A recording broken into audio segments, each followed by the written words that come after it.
My name is Jonna Wilcannon, and I'm an admissions advisor and chair of Strategic Enrollment Management's Admissions Council here at UMUC.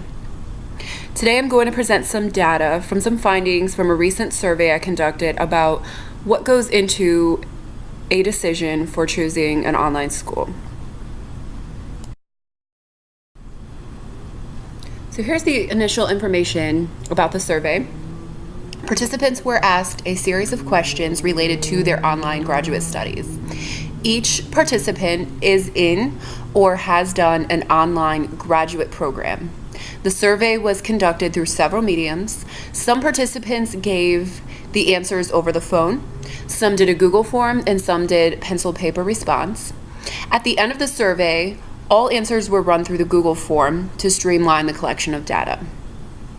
Items on the survey included the following topics: most and least important factors in choosing an online school, if they sought advice from an admissions counselor, how financial assistance impacted their retention, program abandonment, and the number of schools they looked at before choosing their final school. So what was the method behind the survey and the questions that we chose? The survey questions were chosen to give insight into factors that may or may not drive admissions decisions. One set of data even gave insight to retention all the way from the admission stage. Factors that influenced the survey questions included financing and the cost of school affecting the retention rates relating to financing, competition, seeking help from an admissions counselor, speaking with the school ahead of time, and what is important to the student.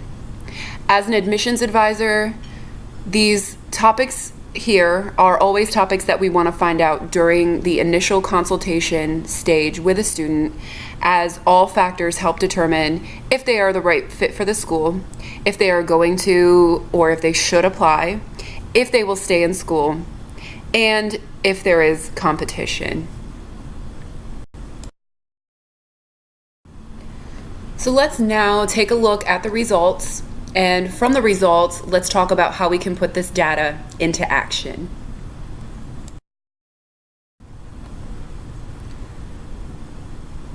So the first thing we found was that the recent poll that we did showed that 52% of the participants contacted an admissions counselor to help them choose their school. So the first thing we want to be sure of when we are improving our admissions process is that we have highly trained advisors. If 52% of participants are going to contact an admissions counselor to get advice, we want to make sure that we do have all of the admissions advisors highly trained on all questions that may be helping make a decision for a student.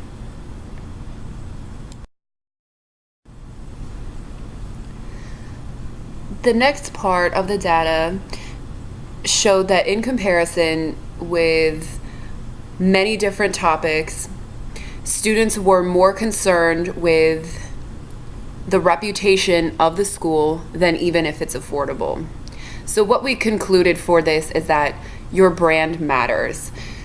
All of the branding, everything needs to be put into place, and it is going to be one of the most important things that we found from this data that students are going to look into even before if they can afford the school.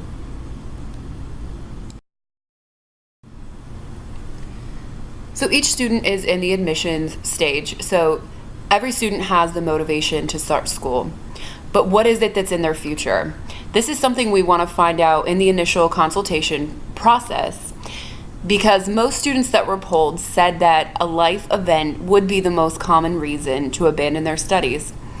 Find out what that motivation is for that student, if they are intrinsically or extrinsically motivated, for a better assessment of their goals and retention.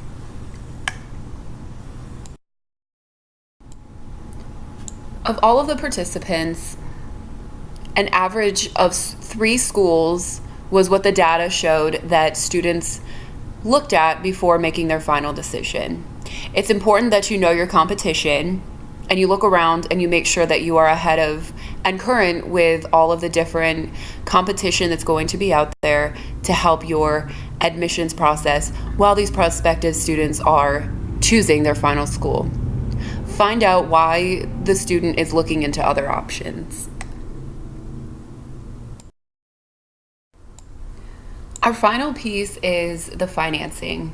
In this survey, we revealed that 57% of students that were receiving a source for financing would not continue their studies through payments or loans if their financing source depleted or stopped. Talk to students up front about their financing and tuition to see what type of information we can get that may lead to retention.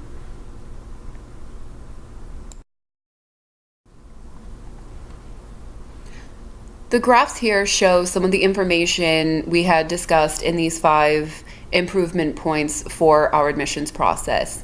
As you can see, as we had discussed earlier in the presentation, the top graph shows that the reputation of the school was one of the most important pieces to the admissions decision of the student. Even if they can't afford the school, they still felt that the reputation was a bigger piece to making the decision. And then we compare it to what was the least important when choosing a school, and the least important was actually affordability. Even the programs and the reputation of the school all came in as the most important factors, and affordability was last on the list. So what are our takeaways with these improvement points and the data that we see here? As we see with this data, although each area has a clear answer, there are not a lot of outliers, and even the comparisons are very close. This shows us that each area we covered is still important to the overall process of admissions, and it's important to keep all of the 5 improvement points relevant, competitive, and current in the market as students are making their graduate online decision process with where they're going to go to school.